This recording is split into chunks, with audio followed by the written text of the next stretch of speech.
Please welcome very warmly Mr. Adam. He'll tell you about the data mining in the last election in Israel. Thanks. Thank you.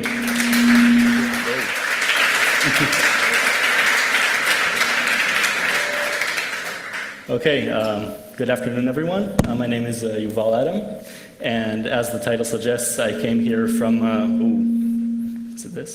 I came here from Israel to talk about the Israeli population census, about what it is, about what we can do with it, and eventually why it matters. If you want to follow the slides online, they're online right now on this URL. It's a bit.ly 28c3-DMIC. So that's for the introduction. So back in 2001, this thing started surfacing on various file sharing networks on the internet. What looks like a standard Microsoft Access program, even though it's right to left because it's in Hebrew, actually has beneath it a very interesting database, and it's one that has actually never been seen before. And the database is actually the official Israeli government database that holds the entire, all the personal details of every single Israeli citizen, either alive or that has deceased and has lived in Israel in the past. So all the details of every Israeli citizen are in this database and can be looked up through that horrible UI. This data is the data that has been collected in the Israeli census ever since the Declaration of Independence of Israel back in 1948. So that has been collected ever since, and the leak, like I mentioned, started approximately around 2001. It has actually leaked several times, and the last leak happened in 2006. So what does this data have? So the data schema, once we take a look at the database underneath, we see basically most of the data that you would expect a government to hold of its citizens. So we have a unique identification number, which is given to any person the day he is born, or if he immigrates to Israel, if he's an adult.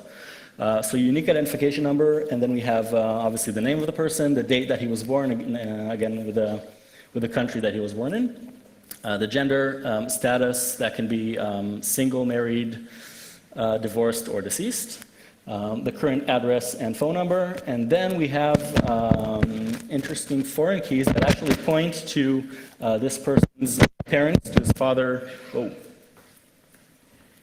that okay? Cool, thanks. So foreign keys that point to the person's parents, to his father and to his mother, and if that person is married, also foreign key to his spouse. There are also some other fields and metadata which I won't talk about, not too interesting. The entire database holds approximately 9.2 million records. So as of 2006, that's equivalent to roughly 7 million citizens in Israel, and then 2.5 or 2.2 which are deceased or whatever. So that's the data schema. So when this thing came out in 2001, I was 17 years old, and I didn't really know what to do with this other than look up famous people that I wanted to find their phone number. And that's all I knew what to do with. So that was back then, and fast forward to today, I'm kind of interested in what we can learn from this data, looking at the big picture. Mining this data is not only a technical challenge, but to me, I think it's also important to understand where this leaves us as a society now that all this data is out there in the open. So the first thing, there you go. The first thing that I asked myself was how easy is it to find someone in this database? Obviously, people identify each other by their names and not by unique IDs. We're not just numbers, we're people with names. So the first thing I wanted to find out is, given a name, how easy is it to find a specific person? And it turns out that it's pretty easy. This is the uniqueness distribution function, basically telling us that given a single pair of a name and a surname, there is a 50% chance of that name being unique. So 50% of the names in Israel are unique to that specific person. And obviously that function goes up, so we have a 60% chance of a name being shared by 2 people at most. Then we have a 70% chance for finding at most 4 people with that name. And then it goes up to 100%, it's not on the graph, but 100% we reach at the most common name in Israel, which is shared by, I think, more than 2,000 people. So that's what the uniqueness distribution looks like. Now, obviously, like I said, people share names, and we can always look up people by other fields. So if we, for example, take a person's name and a surname and then look him up against his city, we have 87% chance of finding one single record. That goes up to almost 100% once you look up a person by his name and his date of birth. And then you can always, look up people by their name and filter by various criteria, against whatever you know that the person that you're looking for matches. So finding someone in this database is not a tough task at all. The second thing that I noticed is that, if you remember from the data schema, we actually have the unique identification number for every person. And then we have foreign keys. Like I said, to the person's father, to his mother, and to his spouse if he or she is married. So again, this example, we have the person 1, 2, 3, 4 with his ID. We know that his parents are 1, 2, and 3, 4. And then, very easily we can see that the father 1, 2 has, again, parents 1, 2, and 3, 4 is mother 3, 4. They're married to each other. Pretty easy stuff, foreign keys. So when I saw this, I was thinking the logical thing to do in this case was take this thing and throw it into a graph and see what happens. And see if I can try to match, not all the population, but most of the population, throw it into a graph and see if I can find connections between each other. And the easiest way to see how this works is to follow an example. So let's take, for example, a subject that was born in 1985, and let's assume that, for simplicity, that generations are roughly 25 years apart. So for this person, we have his data, and we know who his father and his mother are, and they were born in, say, 1960. And then for those people, again, we're just following the root of the father. For the mother, it's the same thing. So for the father, we know that we know who his parents are, and they were born roughly around 1935. So this is what we have so far. The interesting thing is that once we get to the people that were born roughly around these years, there is no more data as to who their parents are. And that is from two reasons. One is that Israel exists as a country only from 1948, and back then the population of Israel was no more than 300,000 people. So either their parents never were Israeli citizens, they still lived abroad. So that is one option. And the second option is that the generation above them might actually have lived in Israel. The problem is that the data isn't consistent. And unfortunately, for people roughly around those years, say up to about 1950, 55, 60, we don't always have parental records, and the data isn't always consistent. So going above that generation is a little bit difficult. But what we can say is that for this person, if we know who his grandfather and his grandmother is, that spans easily to his uncle and to his cousin. So given this person, for most people, we are able to go up all the way to the father and the grandfather, and from that generation to span out to uncles and cousins. So essentially giving us the opportunity to map out families spanning all the way to uncles and cousins.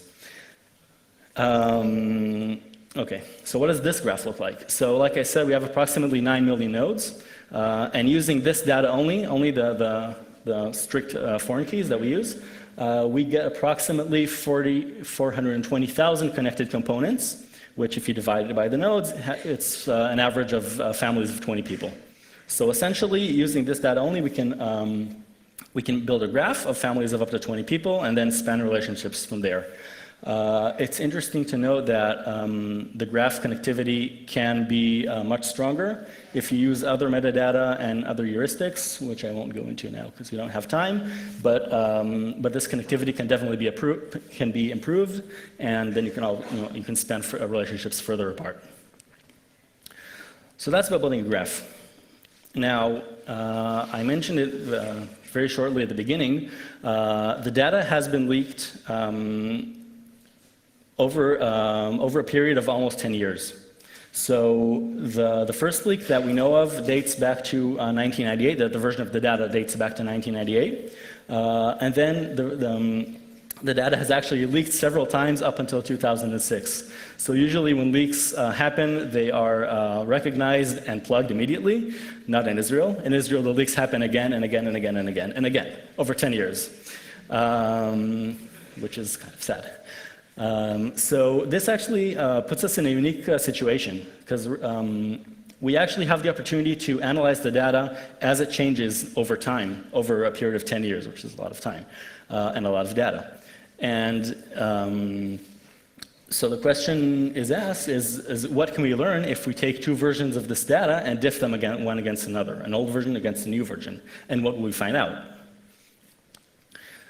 So diffing basically gives us three types of results. The first result would be new records. Now these are kind of trivial cases.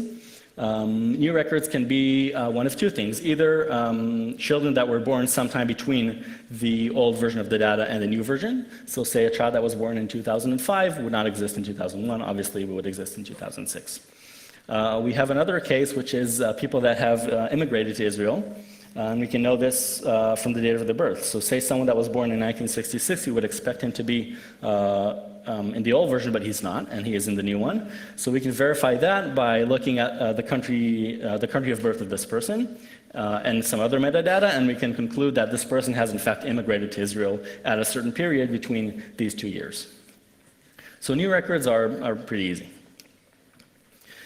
Then we have updates. Now updates, again, fall into two categories. One is standard updates on the data of a person. So people can change their name, people can change their addresses, their phone numbers, things like that. So data that can change, we would expect it to be different between the old version and the new version.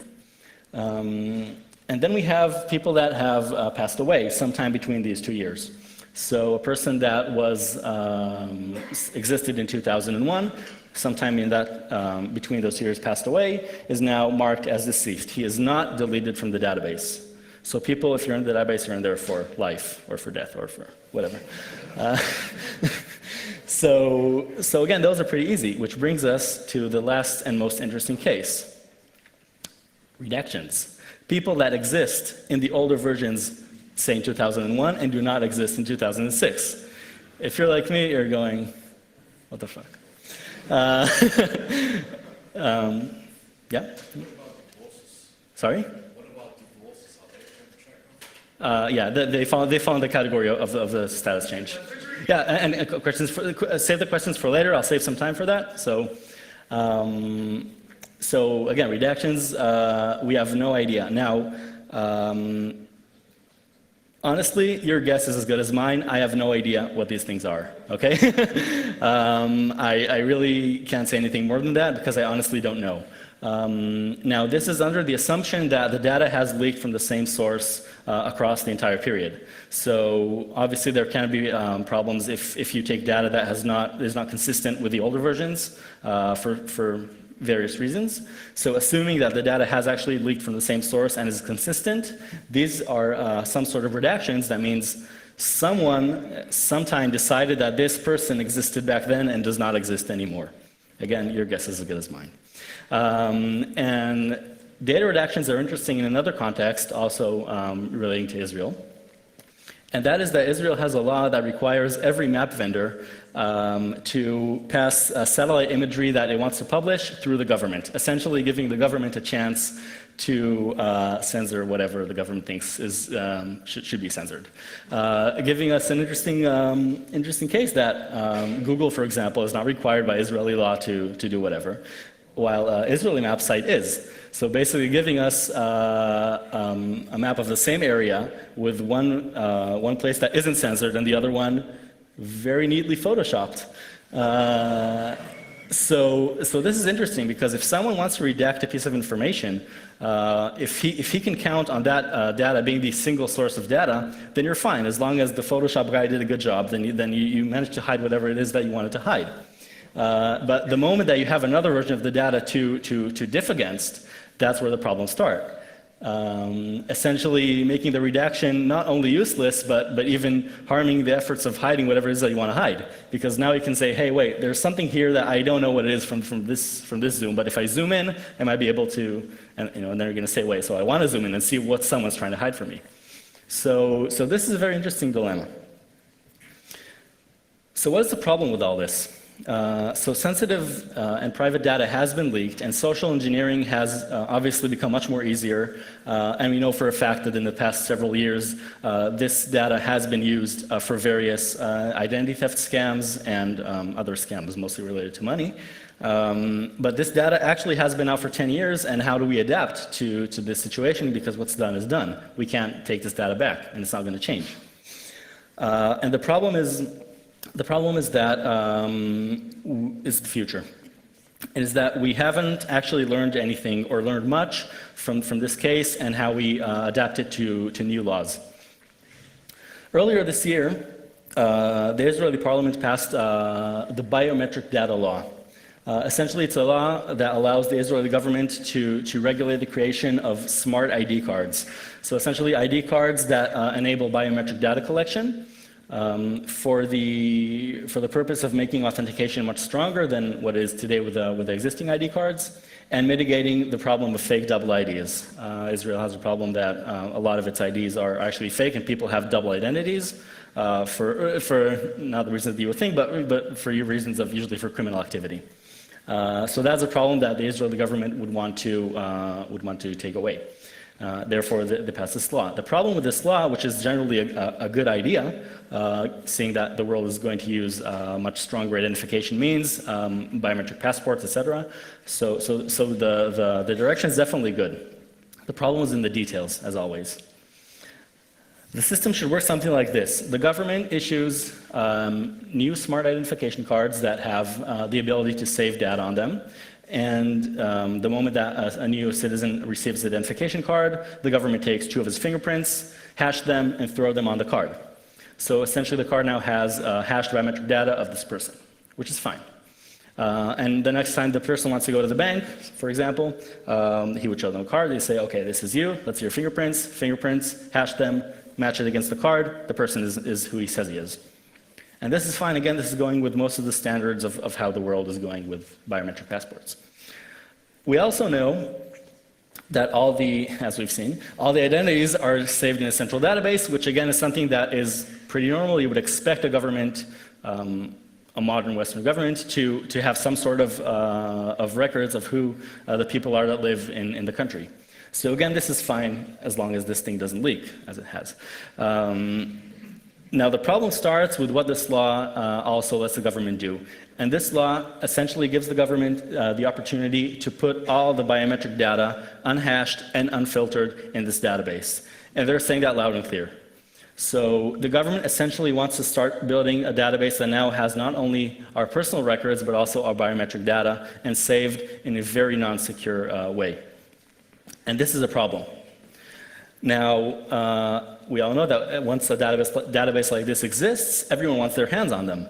So from starting off from a project of a single government office, now all of a sudden lots of people want their hands on this database, and everyone needs access to this database, from the police to whatever. And again, this is a problem. The Israeli public has expressed a lot of concern over this law. Unfortunately, Parliament has not actually addressed any of the concern raised from the public. So much that, in fact, Professor Adi Shamil, which, if anyone knows, is the S in RSA, clearly a guy we should not listen to, also the recipient of the 2002 Turing Award. And he actually reviewed the law and all of its technical specifications, and actually gave some feedback as to what can be improved so that the law still maintains the purpose required by the government, but also maintains the privacy of the citizens much more strongly. And even that feedback has actually been denied. So that says something about how much due process went into this law. I'm going to cut it a little bit short so I can leave some time for questions. So I'm going to end on this note. We've seen that all of the data of Israeli citizens is out in the public, and we've seen that for a period of 10 years, nothing has been done to stop that leak. So in that situation, I would be asking, would it be wise of us to start collecting more data, biometric data, in a database that we know is not sufficient enough to hold this? And I think society should much more closely monitor the data collection policies that the government maintains on them. Thank you very much.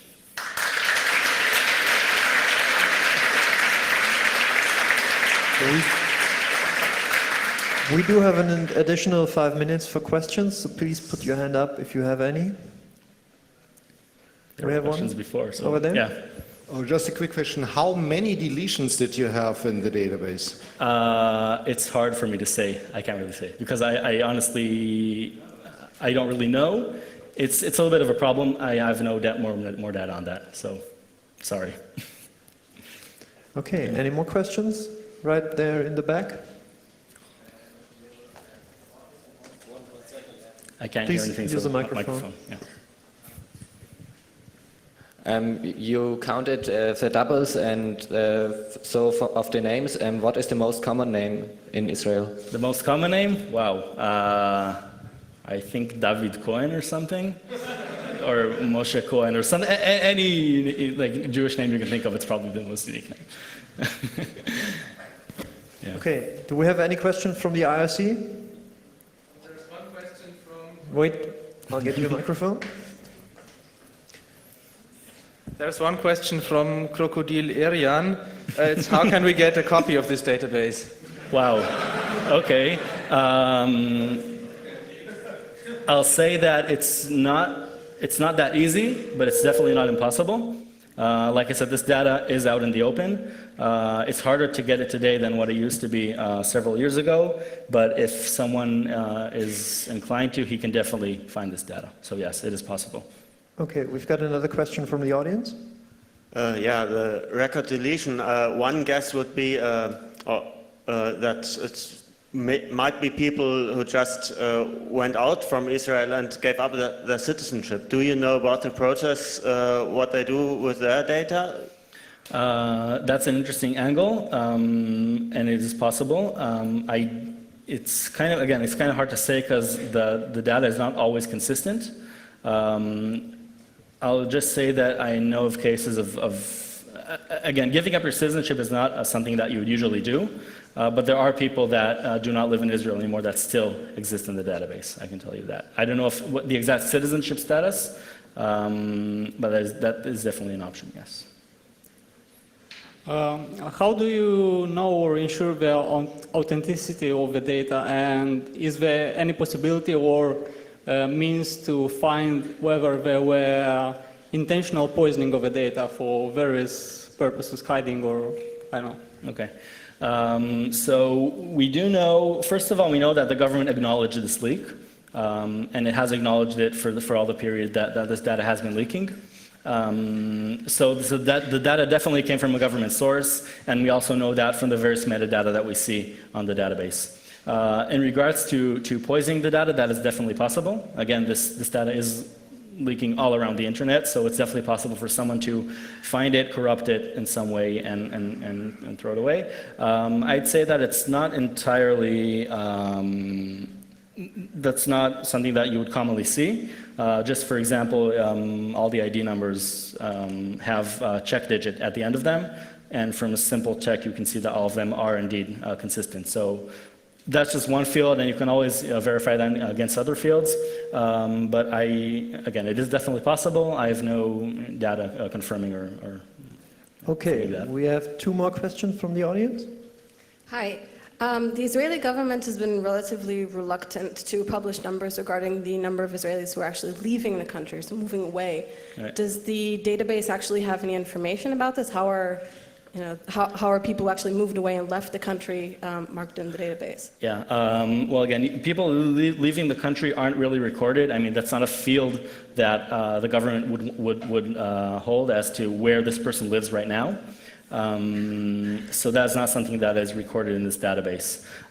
There is various metadata you can try to guess from as to, is this person, let's say, active? Is he somewhere around? That's not something that I researched entirely, but it does exist. So, and again, that's as long as people haven't given up their citizenship, which, like I said, I'm not sure how it is exactly processed in the database. So there's no real data on that. To sum it up. Okay, one last question.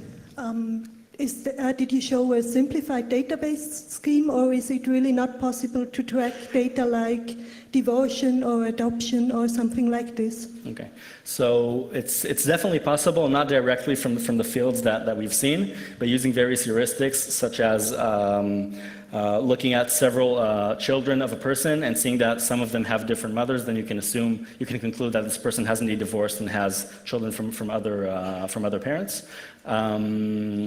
So yeah, pretty much. So you can conclude it by looking at the data from a higher level, but not from the specific fields. So yeah, there's a lot that you can learn just from looking at various fields and making different conclusions from the data. So.